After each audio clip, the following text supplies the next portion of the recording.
എല്ലാ വിദ്യാർത്ഥികൾക്കും പുതിയൊരു വീഡിയോയിലേക്ക് സ്വാഗതം. ഈ വർഷത്തെ MG യൂണിവേഴ്സിറ്റി ഡിഗ്രി കോഴ്സുകളിലേക്കുള്ള തേർഡ് അലോട്ട്മെൻറ്റ് റിസൾട്ട് പ്രസിദ്ധീകരിച്ചു. വിദ്യാർത്ഥികൾക്ക് ഇതുവരെ 1, 2, 3 അലോട്ട്മെൻറ്റുകളിൽ അലോട്ട്മെൻറ്റ് ലഭിക്കാത്ത വിദ്യാർത്ഥികൾക്കും അലോട്ട്മെൻറ്റ് ലഭിച്ച് അഡ്മിഷൻ നേടാതിരുന്ന വിദ്യാർത്ഥികൾക്കും സപ്ലിമെൻ്ററി ഘട്ട അലോട്ട്മെൻറ്റിനായിട്ടുള്ള ഓപ്ഷൻ രജിസ്ട്രേഷൻ വിദ്യാർത്ഥികൾക്ക് ജൂലൈ 1 മുതൽ ജൂലൈ 3 തീയതി വരെ ഓൺലൈനായിട്ട് നൽകാവുന്നതാണ്. അപ്പോൾ മുൻ വർഷങ്ങളിൽ ഇത് വൈകിട്ടാണ് ഈ രജിസ്ട്രേഷൻ ഒക്കെ നടത്താറുണ്ടായിരുന്നത്. അപ്പോൾ വിദ്യാർത്ഥികൾക്ക് അതിന് വിപരീതമായിട്ടാണ് ഇപ്പോൾ നിലവിൽ ഈ ഒരു സപ്ലിമെൻ്ററി അലോട്ട്മെൻറ്റിന് വരെ കാത്തിരിക്കാതെ നിങ്ങൾക്ക് ഈ ഒരു ജൂലൈ 1 തീയതി മുതൽ ജൂലൈ 3 തീയതി വരെയുള്ള SC/ST സ്പെഷ്യൽ അലോട്ട്മെൻറ്റിനായിട്ടുള്ള രജിസ്ട്രേഷനോടൊപ്പം വിദ്യാർത്ഥികൾക്ക് പുതിയ ഓപ്ഷൻ നൽകാവുന്നതും രജിസ്ട്രേഷൻ ചെയ്യാവുന്നതും ആണ് എന്നുള്ളത് പ്രത്യേകം സൂചിപ്പിച്ചിട്ടുള്ളത്. അപ്പോൾ ഇതുവരെ ഈ ഒരു തേർഡ് അലോട്ട്മെൻറ്റ് ലഭിച്ച വിദ്യാർത്ഥികളും അതുപോലെ തന്നെ 1, 2 അലോട്ട്മെൻറ്റുകളിൽ ടെമ്പററി അഡ്മിഷൻ നേടിയിട്ട് ആ ഒരു ടെമ്പററി അഡ്മിഷനിൽ തുടരുന്ന വിദ്യാർത്ഥികളും അലോട്ട്മെൻറ്റ് ലഭിച്ച കോളേജിൽ പോയിട്ട് പെർമനൻറ്റ് അഡ്മിഷൻ നേടേണ്ടതാണ്. പെർമനൻറ്റ് അഡ്മിഷൻ എടുക്കാതിരുന്നാൽ നിങ്ങൾക്ക് ലഭിച്ച സീറ്റ് നഷ്ടപ്പെടുന്നതായിരിക്കും. അപ്പോൾ വിദ്യാർത്ഥികൾക്ക് ജൂലൈ 29 തീയതി വരെയാണ് ഈ ഒരു അഡ്മിഷൻ നേടാനായിട്ട് സാധിക്കുക. ആദ്യമായിട്ട് അലോട്ട്മെൻറ്റ് ലഭിച്ച വിദ്യാർത്ഥികൾ ആണെങ്കിൽ വിദ്യാർത്ഥികൾ ഫീ പേയ്മെൻറ്റ് ചെയ്യേണ്ടതാണ്. ജനറൽ കാറ്റഗറിക്ക് 1418 രൂപയും SC/ST വിദ്യാർത്ഥികൾക്ക് 50 രൂപയുമാണ് ഫീസായിട്ട് വരിക. അപ്പോൾ വിദ്യാർത്ഥികൾ ആ ഒരു ഫീ പേയ്മെൻറ്റ് ചെയ്താൽ മാത്രമാണ് നിങ്ങൾക്ക് അലോട്ട്മെൻറ്റ് മെമ്മോ ലഭ്യമാവുകയുള്ളൂ. അപ്പോൾ അലോട്ട്മെൻറ്റ് മെമ്മോ ലഭ്യമാകുന്നതിനായിട്ട് വിദ്യാർത്ഥികൾ ചെയ്യേണ്ടത് വളരെയധികം സിമ്പിളായിട്ടുള്ള കാര്യമാണ്. അതായത് നിങ്ങൾ ചെയ്യേണ്ടത് ആദ്യം തന്നെ നിങ്ങൾ നിങ്ങളുടെ ആ ഒരു അലോട്ട്മെൻറ്റ് ചെക്ക് ചെയ്യാനായിട്ട് ലോഗിൻ ചെയ്യുക.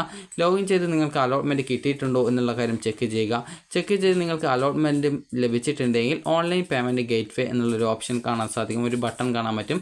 ജസ്റ്റ് അതിൽ ക്ലിക്ക് ചെയ്യുക. ക്ലിക്ക് ചെയ്ത ശേഷം വിദ്യാർത്ഥികൾക്ക് എത്ര രൂപയാണ് ഈ ഒരു ഈ ഒരു ഫീ പേയ്മെൻറ്റ്, അതായത് അലോട്ട്മെൻറ്റ് ലഭിച്ചതിൻ്റെ ആ ഒരു മാൻഡറ്ററി ഫീ പേയ്മെൻറ്റ്, ആ ഒരു ഫീ പേയ്മെൻറ്റ് വിദ്യാർത്ഥികൾ പേയ്മെൻറ്റ് ചെയ്യുക. അതിനുശേഷം ആ ഒരു പേയ്മെൻറ്റ് ചെയ്ത് കഴിഞ്ഞാൽ മാത്രമാണ് വിദ്യാർത്ഥികൾക്ക് ഈ ഒരു അലോട്ട്മെൻറ്റ് മെമ്മോ ലഭ്യമാവുകയുള്ളൂ. അപ്പോൾ ഈ ഒരു അലോട്ട്മെൻറ്റ് മെമ്മോ ലഭ്യമാവുന്നതിനായിട്ട് ഈ ഒരു ഫീ പേയ്മെൻറ്റ് ചെയ്ത് കഴിഞ്ഞാൽ click here to print your allotment memo എന്നുള്ള ലിങ്കിൽ ക്ലിക്ക് ചെയ്തുകൊണ്ട് വിദ്യാർത്ഥികൾ ആ ഒരു അലോട്ട്മെൻറ്റ് മെമ്മോ ഡൗൺലോഡ് ചെയ്ത് എടുക്കുക. അപ്പോൾ അലോട്ട്മെൻറ്റ് മെമ്മോയുടെ ഒരു കോപ്പി നിങ്ങൾക്ക് വേണമെങ്കിൽ ജസ്റ്റ് നിങ്ങൾക്ക് ഭാവിയിൽ വല്ല ആവശ്യത്തിന്, അതായത് സ്കോളർഷിപ്പോ മറ്റോ ആവശ്യത്തിന് നിങ്ങൾക്ക് ഒരു പ്രിൻ്റ് ഔട്ട് നിങ്ങളുടെ കയ്യിൽ സൂക്ഷിച്ച് വെക്കാവുന്നതാണ്. അതിനുശേഷം ആ ഒരു പ്രിൻ്റ് ഔട്ടും എടുത്തുകൊണ്ട് വിദ്യാർത്ഥികൾക്ക് അതുപോലെ ബാക്കിയുള്ള ഡോക്യുമെൻറ്റ്സും എടുത്തുകൊണ്ട് വിദ്യാർത്ഥികൾക്ക് അലോട്ട്മെൻറ്റ് ലഭിച്ച കോളേജിൽ പോയിട്ട് പെർമനൻറ്റ് അഡ്മിഷൻ നേടാവുന്നതാണ്.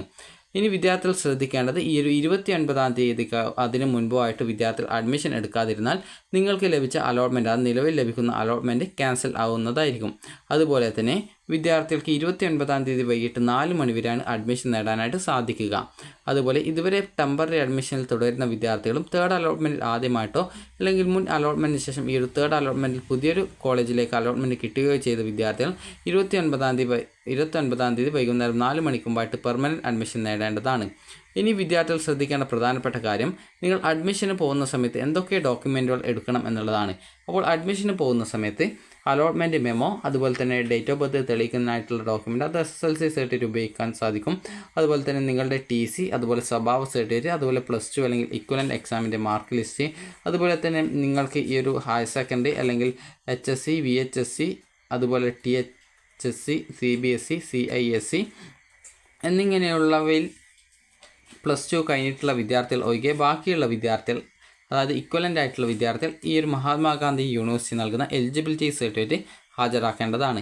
അതുപോലെ തന്നെ കേരളത്തിന് പുറത്ത് +2 പഠിച്ചവരാണെങ്കിൽ മൈഗ്രേഷൻ സർട്ടിഫിക്കറ്റ് ആവശ്യമാണ്. കേരളത്തിൽ പഠിച്ചവർക്ക് മൈഗ്രേഷൻ സർട്ടിഫിക്കറ്റിൻ്റെ ആവശ്യം ഇല്ല. അതുപോലെ തന്നെ SC/ST വിദ്യാർത്ഥികൾ ആണെങ്കിൽ കാസ്റ്റ് സർട്ടിഫിക്കറ്റും, അതുപോലെ SCBC, അതായത് OBC, OBH ഇതുപോലുള്ള വിഭാഗമാണ് SCBCയിൽ പെടുന്നത്. അപ്പോൾ അവർ നോൺ ക്രിമിനൽ സർട്ടിഫിക്കറ്റും അപ്ലോഡ് ചെയ്യല്ല, അത് ഓൾറെഡി അപ്ലോഡ് ചെയ്തിട്ടുണ്ടാകും. അത് അഡ്മിഷൻ ടൈമിൽ കൊണ്ടുപോവേണ്ടതാണ്. അതുപോലെ തന്നെ ഈ ഒരു SCBC വിഭാഗത്തിൽ ഉൾപ്പെട്ടവർക്കുള്ള നോൺ ക്രിമിനൽ സർട്ടിഫിക്കറ്റിൻ്റെ വാലിഡിറ്റി 12 മാസമാണ്, അതായത് 1 വർഷമാണ്. വാലിഡിറ്റി കഴിയാത്ത സർട്ടിഫിക്കറ്റ് ആയിരിക്കും കൊണ്ടുപോകേണ്ടത്. അതുപോലെ തന്നെ EWS വിഭാഗത്തിൽ ഉൾപ്പെട്ട വിദ്യാർത്ഥികൾ ഇൻകം ആൻഡ് അസറ്റ് സർട്ടിഫിക്കറ്റ് ആണ് കൊണ്ടുപോകേണ്ടത്. അതുപോലെ നിങ്ങൾക്ക് വല്ല ബോണസ് പോയിൻറ്റോ അല്ലെങ്കിൽ വൈറ്റേജ് മാർക്കോ ഉണ്ടെങ്കിൽ അത് തെളിയിക്കുന്നതിന് ആവശ്യമായിട്ടുള്ള ഒറിജിനൽ ഡോക്യുമെൻറ്റ് നിങ്ങൾ കൊണ്ടുപോകേണ്ടതാണ്. ഇനി വിദ്യാർത്ഥികൾ ശ്രദ്ധിക്കേണ്ട പ്രധാനപ്പെട്ട കാര്യം എന്ന് പറയുന്നത്, അലോട്ട്മെൻറ്റ് ലഭിച്ച വിദ്യാർത്ഥികൾ ഈ ഒരു അലോട്ട്മെൻറ്റിൽ ലഭിച്ച കോളേജിൽ നിങ്ങൾ അഡ്മിഷൻ ടൈമിൽ എത്ര രൂപ ഫീ പേയ്മെൻറ്റ് ചെയ്യണം എന്നുള്ള കാര്യം കോളേജിൽ വിളിച്ച് നിങ്ങൾ അന്വേഷിച്ച് ആ ഒരു കാര്യം മനസ്സിലാക്കേണ്ടതാണ്. കാരണം അഡ്മിഷൻ ടൈമിൽ കോളേജിൽ ഫീസ് അടക്കേണ്ടതായിട്ട് വരുന്നതായിരിക്കും.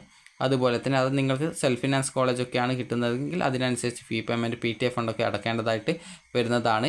ഇനി വിദ്യാർത്ഥികൾ അലോട്ട്മെൻറ്റ് ലഭിച്ച കോളേജിൽ നിങ്ങൾ പോയിട്ട് പെർമനൻറ്റ് അഡ്മിഷൻ എടുത്തു കഴിഞ്ഞാൽ അവർ കൺഫേം ചെയ്യുമ്പോൾ നിങ്ങൾക്ക് അവിടെ നിന്ന് കോളേജിൽ നിന്ന് കൺഫർമേഷൻ സ്ലിപ്പ് കിട്ടും. അല്ലാന്നുണ്ടെങ്കിൽ നിങ്ങൾക്ക് നിങ്ങളുടെ പ്രൊഫൈലിൽ നിന്നും നിങ്ങൾക്ക് ഈ ഒരു കൺഫർമേഷൻ സ്ലിപ്പ് ഡൗൺലോഡ് ചെയ്യാവുന്നതാണ്. അപ്പോൾ നിങ്ങൾ അഡ്മിഷൻ എടുത്തു എന്നുള്ളതിനുള്ള തെളിവാണ് കൺഫർമേഷൻ സ്ലിപ്പ്. അതുകൊണ്ട് തന്നെ അത് പ്രിൻ്റ് ഔട്ട് എടുത്ത് നിങ്ങളുടെ കയ്യിൽ സൂക്ഷിച്ചു വെക്കേണ്ടതാണ്. അതുപോലെ തന്നെ SC/ST വിദ്യാർത്ഥികൾക്ക് നിങ്ങൾക്ക് വേണ്ടി നടത്തുന്ന സ്പെഷ്യൽ അലോട്ട്മെൻ്റ് ഉണ്ട്. അപ്പോൾ ആ ഒരു സ്പെഷ്യൽ അലോട്ട്മെൻറ്റ് വരെ ടെമ്പററി അഡ്മിഷനിൽ തുടരുന്നതിനായിട്ട് സാധിക്കുന്നതാണ്. അലോട്ട്മെൻറ്റ് ലഭിച്ച വിദ്യാർത്ഥികൾ ഈ ഒരു അലോട്ട്മെൻറ്റ് ലഭിച്ച കോളേജിൽ ജോയിൻ ചെയ്യാതിരുന്നാൽ നിങ്ങൾക്ക് ലഭിച്ച അലോട്ട്മെൻറ്റ് റദ്ദാക്കപ്പെടുന്നതായിരിക്കും എന്നുള്ളത് വിദ്യാർത്ഥികൾ പ്രത്യേകം ശ്രദ്ധിക്കേണ്ടതാണ്. അതുപോലെ തന്നെ വിദ്യാർത്ഥികൾ ശ്രദ്ധിക്കേണ്ട പ്രധാനപ്പെട്ട കാര്യം എന്ന് പറയുന്നത് അലോട്ട്മെൻറ്റ് ലഭിച്ച വിദ്യാർത്ഥികൾ ഈ ഒരു അലോട്ട്മെൻറ്റ് ലഭിച്ച കോളേജിൽ ജോയിൻ ചെയ്യാനായിട്ട് ശ്രദ്ധിക്കുക. അതുപോലെ തന്നെ വിദ്യാർത്ഥികൾക്ക് ഈ ഒരു അതായത് സപ്ലിമെൻ്ററി അലോട്ട്മെൻറ്റിനായിട്ടുള്ള അപേക്ഷ നിങ്ങൾക്ക് ഈ ഒരു ജൂലൈ 1 മുതൽ ജൂലൈ 3-ാം തീയതി വരെ നൽകാവുന്നതാണ്. അതായത് 1, 2, 3 അലോട്ട്മെൻറ്റുകളിൽ അലോട്ട്മെൻറ്റ് ലഭിക്കാതിരുന്നവരും അതായത് 1, 2, 3 അലോട്ട്മെൻറ്റുകളിൽ അലോട്ട്മെൻറ്റ് ലഭിക്കാതിരുന്നവരും അലോട്ട്മെൻറ്റ് ലഭിച്ച് വിവിധ പ്രോഗ്രാമുകളിൽ ജോയിൻ ചെയ്യാതിരുന്ന വിദ്യാർത്ഥികളും നാളിതുവരെ അപേക്ഷിക്കാതിരുന്നവർക്കുൾപ്പെടെ എല്ലാവിധ അപേക്ഷകർക്കും മുൻ വർഷങ്ങളിൽ നിന്ന് വിപരീതമായിട്ട് സപ്ലിമെൻ്ററി അലോട്ട്മെൻറ്റ് വരെ കാത്തിരിക്കാതെ നിങ്ങൾക്ക് 1/7/2024 മുതൽ 3/7/2024 വരെയുള്ള SC/ST സ്പെഷ്യൽ അലോട്ട്മെൻറ്റിനായിട്ടുള്ള രജിസ്ട്രേഷനോടൊപ്പം തന്നെ പുതുതായിട്ട് ഓപ്ഷനുകൾ നൽകാവുന്നതും രജിസ്ട്രേഷൻ ചെയ്യാവുന്നതുമാണ്. അതുപോലെ തന്നെ എയ്ഡഡ് കോളേജുകളിലെ കമ്മ്യൂണിറ്റി മെറിറ്റ് സീറ്റുകളിലേക്കും PD കോട്ടയിലേക്കും ഇതോടൊപ്പം തന്നെ പുതുതായിട്ട് അപേക്ഷിക്കാവുന്നതോ ഓപ്ഷനുകൾ നൽകാവുന്നതോ ആണ്. അപ്പോൾ വിദ്യാർത്ഥികൾക്ക് ഈ ഒരു സപ്ലിമെൻ്ററി ഘട്ടത്തിനുള്ള അപേക്ഷകൾ നിങ്ങൾക്ക് ഈ ഒരു ജൂലൈ 1-ാം തീയതി മുതൽ ജൂലൈ 3-ാം തീയതി വരെ ഓൺലൈനായിട്ട് ചെയ്യാവുന്നതാണ്. അപ്പോൾ SC/ST അലോട്ട്മെൻറ്റാണ് ആ ഒരു ഘട്ടത്തിലുള്ളത്. എന്നാൽ നിങ്ങൾക്ക് ഇതുവരെ അപേക്ഷ നൽകാത്ത വിദ്യാർത്ഥികൾക്കും ഇതുവരെ അപേക്ഷിച്ചിട്ട് 1, 2, 3 അലോട്ട്മെൻറ്റുകളിൽ അലോട്ട്മെൻറ്റ് കിട്ടാതിരുന്ന വിദ്യാർത്ഥികൾക്കും അതുപോലെ തന്നെ ഇതുവരെ അപേക്ഷിച്ച് അലോട്ട്മെൻറ്റ് ലഭിക്കുകയും എന്നാൽ അലോട്ട്മെൻറ്റ് ലഭിച്ച കോളേജിൽ ജോയിൻ ചെയ്യാതിരുന്ന വിദ്യാർത്ഥികൾക്കും ഈ ഒരു സപ്ലിമെൻ്ററി ഘട്ട അലോട്ട്മെൻറ്റിൽ അതായത് SC/ST വിദ്യാർത്ഥികൾക്ക് വേണ്ടി നടത്തുന്ന സ്പെഷ്യൽ അലോട്ട്മെൻറ്റ് ഘട്ടത്തിൽ നിങ്ങൾക്ക് അപേക്ഷിക്കാം. മുൻ വർഷങ്ങളിൽ സപ്ലിമെൻ്ററി ഘട്ട സമയത്ത് മാത്രമേ രജിസ്ട്രേഷൻ ചെയ്യാൻ സാധിച്ചിട്ടുണ്ടായിരുന്നുള്ളൂ. എന്നാൽ ഈ വർഷം അതിന് വിപരീതമായിട്ട് വിദ്യാർത്ഥികൾക്ക് ഈ ഒരു SC/ST വിദ്യാർത്ഥികൾക്ക് വേണ്ടിയുള്ള സ്പെഷ്യൽ അലോട്ട്മെൻറ്റിനോടൊപ്പം തന്നെ രജിസ്ട്രേഷൻ ചെയ്യുന്നതിനുള്ള സൗകര്യം ലഭ്യമാക്കിയിട്ടുണ്ട്. അപ്പോൾ വിദ്യാർത്ഥികൾക്ക് ഈ ഒരു ഷെഡ്യൂൾ പ്രകാരമുള്ള ആ ഒരു ഡേറ്റിൽ നിന്നും വ്യത്യാസങ്ങൾ പലതും വന്നിട്ടുണ്ട്.